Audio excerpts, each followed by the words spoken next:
Hi friends, அஸ்ஸலாமு அலைக்கும். Welcome to our Jahana's cooking. நம்ம சேனலில் இன்றைக்கி சூப்பரான டேஸ்டான உங்கள் எல்லாத்துக்கும் ரொம்ப பிடித்தமான கிட்ஸுங்க விரும்பி சாப்பிடக்கூடிய ப்ரௌனி ரெசிபி தான் இந்த வீடியோ ஃபுல்லாக செஞ்சு காமிக்க போகிறேன். டீட்டெயிலாக வாங்க வீடியோக்குள்ளே போய் என்ன ப்ரௌனி ஏதுன்னு நம்ம டீட்டெயிலாக பார்க்க ஆரம்பிக்கலாம்.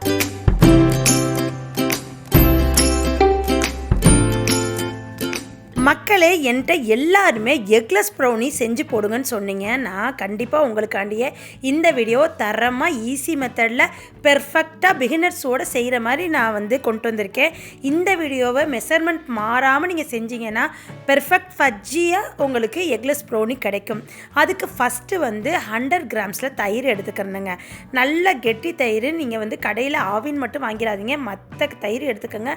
புளிக்காத தயிராக இருக்கணும், வீட்டில் செஞ்சிடாதீங்க, புளிச்சிடக்கூடாது. செகண்ட் அந்த தயிரோட 120 கிராம்ஸ் பவுடர் சுகர் தான் மிக்ஸ் பண்ணணும்.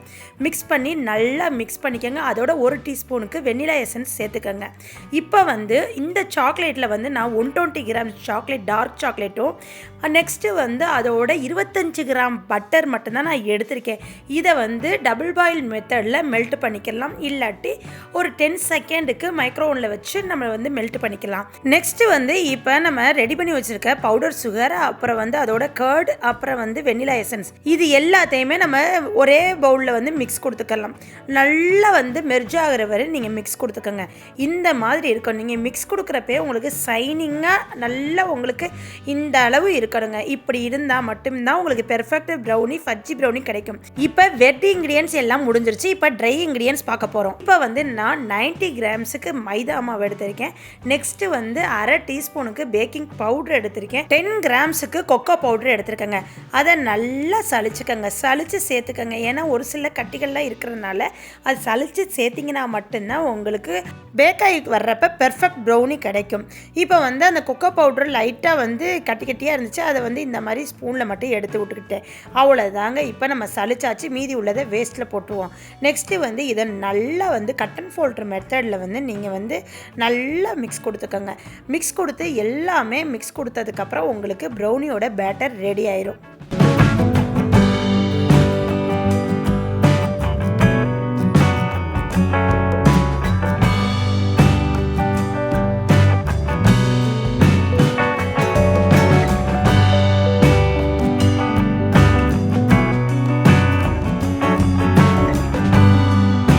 இப்போ ப்ரௌனி பேட்டர் ரெடி ஆயிடுச்சு. இதுக்கப்புறம் உங்களுக்கு ப்ரௌனி என்ன ஷேப்பில் இருக்கணுமோ உங்களுக்கு அந்த டின் எடுத்துகிட்டு இந்த பேக்கிங் பேனில் லைட்டாக பட்டர் ஷீட் போட்டு அதில் ஆயில் அப்ளை பண்ணி இந்த மாதிரி அப்ளை பண்ணிக்கோங்க. அப்போ தான் ஒட்டாமல் கிடைக்கும். மோஸ்ட்லி நீங்கள் பார்ச்மெண்ட் பேப்பர் எடுத்துக்கிட்டிங்கன்னா உங்களுக்கு பேப்பரில் ப்ரௌனி ஒட்டவே ஒட்டாது, ஒட்டாமல் கிடைக்குங்க. இப்போ நம்ம பேட்டரை போட்டதுக்கப்புறம் நம்ம ஈவனாக ஸ்ப்ரெட் பண்ணி விட்டுறணும்.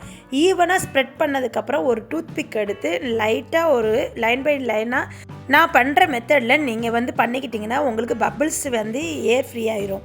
இப்போ லைட்டாக ஒரு 2 டேப் பண்ணிட்டீங்கன்னா உங்களுக்கு பெர்ஃபெக்டாக ரெடி ஆயிடுச்சு. இப்போ நான் இப்படி பண்ணுறப்பே ஓடிஜியை 10 மினிட்ஸ் ப்ரீ ஹீட் பண்ணி வச்சாச்சு. கரெக்டாக நம்ம இதெல்லாம் பண்ணி முடிக்கிறதுக்குள்ளாட்டி கரெக்டாக 10 மினிட்ஸில் ப்ரீ ஹீட் ஆயிரும். நம்மளுக்கு ஆஃப் ஆயிரும். நம்ம வைக்கிறதுக்கு கரெக்ட் ஆயிரும்.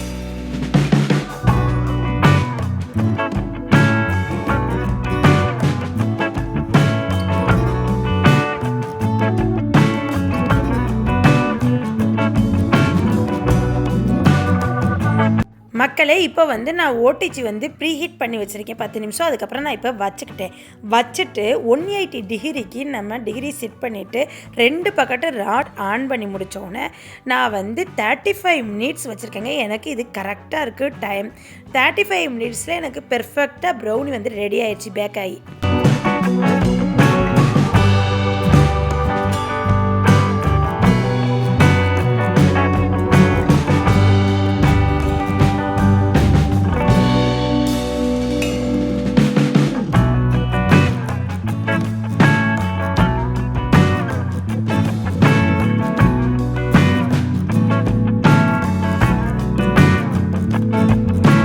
மக்களே இப்போ நீங்கள் பார்த்துருப்பீங்க நம்மளுக்கு ஃபுல்லாக ப்ரௌனி ரெடி ஆயிடுச்சு. நான் தொட்டு பார்த்தேன், அந்த டூத் பிக் வச்சு செக் பண்ணுறப்ப எதுவுமே ஒட்டலை. பெர்ஃபெக்டாக ப்ரௌனி வந்து சாஃப்டாக ஃபஜ்ஜியாக ரெடி ஆயிடுச்சு. இப்போ அப்படியே கூல்டவுன் ஆகட்டும். நல்ல ஒரு 1/4 மணி நேரத்துக்கு அப்புறம் கூல்டவுன் ஆனதுக்கப்புறம் ஓப்பன் பண்ணி நான் பீஸ் போட்டு உங்களுக்கு காமிக்கிறேன். இப்போ வந்து ஆஃப்டர் வந்து 15 மினிட்ஸ்க்கு அப்புறம் எடுத்து பார்த்தா நல்லா வந்து பெர்ஃபெக்டாக ப்ரௌனி வந்து இருந்துச்சு. அப்படியே மேலே வந்து ஃபஜ்ஜியாகவும் இருந்துச்சு. தொட்டு பார்த்தா எதுவுமே நம்மளுக்கு வந்து ஒட்டலை. அப்போ நம்மளுக்கு பேக்கிங் ஆகி ரெடி ஆயிடுச்சு. இப்போ நான் வந்து இந்த ப்ரௌனி எடுத்து காமிக்கிறேன். இது வந்து எப்படியும் 655லேருந்து 700 கிராம் கிட்ட இந்த ப்ரௌனி நம்மளுக்கு கிடச்சிருக்குங்க. இப்போ நீங்களே பார்ப்பீங்க நல்ல ஒரு ஃபஜ்ஜியாக சூப்பராக எக்லெஸ் ப்ரௌனி நம்மளுக்கு ரெடி ஆயிடுச்சு. இந்த ப்ரௌனியை பார்க்குறப்பே அவ்வளோ ஒரு அழகாக இருந்துச்சு. அதுவும் இல்லாமல் அந்த டிசைன் நம்ம போட்டது பெர்ஃபெக்டாக இருந்துச்சு.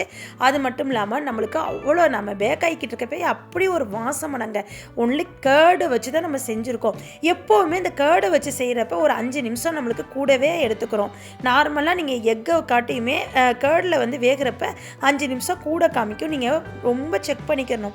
செக் பண்ணி வெந்தால் மட்டும்தான் நம்மளுக்கு எடுக்கணும். இல்லாட்டி டைம் உங்களுக்கு இன்னும் 5 நிமிஷம் எக்ஸ்ட்ரா வேணும்னா திருப்பி ஒரு 5 நிமிஷம் வச்சுக்கலாம். எனக்கு வந்து கரெக்டாக பெர்ஃபெக்டாக 35 மினிட்ஸில் ரெடி ஆயிடுச்சு. இப்போ உங்களுக்கு என்ன மாதிரி பீஸ் போடணுமோ அந்த மாதிரி பீஸ் போட்டுக்கோங்க. பெர்ஃபெக்டாக இருக்குது பாருங்கள். அந்த ஃபஜ்ஜியோட சூப்பராக இருந்துச்சுங்க. டேஸ்ட்டாக இருந்துச்சுங்க. இந்த ப்ரௌனி ஈஸி மெத்தட் பிகினர்ஸோடு செய்யலாம். உங்களுக்காண்டி நான் ரொம்ப அனலைஸ் பண்ணி நான் 2 டைம்ஸ் செஞ்சு பார்த்து இந்த ப்ரௌனி உங்களுக்கு கொண்டு வந்திருக்கேன். பெர்ஃபெக்டாக இருக்கும். இந்த மெஷர்மெண்ட் படி நீங்கள் செஞ்சு சாப்பிட்டு பார்த்துட்டு எப்படி இருக்குன்னு சொல்லுங்கள். உங்களால் செய்ய முடியாட்டி என்னிட்ட ஆர்டர் கொடுங்க. நான் வந்து உங்களுக்கு பெர்ஃபெக்டாக அஃபர்டபுள் ரேஞ்சில் இந்த ப்ரௌனி நான் செஞ்சு தருவேன். இந்த ப்ரௌனி ரொம்ப ஈஸி மெத்தடுங்க. எக்லெஸ் டார்க் சாக்லேட் ப்ரௌனி ஈஸியாக நம்ம வீட்டில் ரெடி ஆயிடுச்சு. உங்கள் கிட்ஸுங்களுக்கு ரொம்ப விரும்பி சாப்பிடுவாங்க. ஒன்ஸ் இதை செஞ்சு கொடுத்தீங்கன்னா அடுத்தடுத்து இதே மாதிரி எனக்கு வேணும்னு கேட்டு வாங்கி சாப்பிடுவாங்க. அந்தளவு பெர்ஃபெக்டான நம்ம வீட்டிலே ப்ரௌனி சூப்பராக இருக்குது. நான் இது வேணுமே ப்ரௌனி கடையில் சாப்பிட்டதில்லை. ஆனால் நான் சாப்பிட்டு பண்ணணுன்னு ஆசையாக இருக்குது. ஏன்னா நான் செய்கிற ப்ரௌனி அவ்வளோ டேஸ்ட்டாக இருக்கும். இதே மாதிரி உங்கள் வீட்டில் நீங்கள் செய்யணுன்னா இந்த வீடியோவை ஷேர் பண்ணி விடுங்க உங்கள் ஃப்ரெண்ட்ஸ் ஃபேமிலிக்கெலாம். இந்த வீடியோ உங்களுக்கு ரொம்ப பிடிச்சிருக்குன்னு நினைக்கிறேன். இதே போல் நெக்ஸ்ட் ஒரு அருமையான வீடியோவில் உங்களை சந்திக்கிற வரை எனக்காண்டி வெயிட் பண்ணுங்கள். நெக்ஸ்ட் வீடியோவில் பார்ப்போம். இந்த வீடியோவை மறக்காமல் சப்ஸ்கிரைப் பண்ணுங்கள். பக்கத்தில் உள்ள பெல் ஐக்கானை கிளிக் பண்ணிங்கன்னா தான் நான் போடுற புது வீடியோ உங்களை வந்து சேரும். தேங்க்யூ மக்களே. அஸ்ஸலாமு அலைக்கும். பாய் பாய்.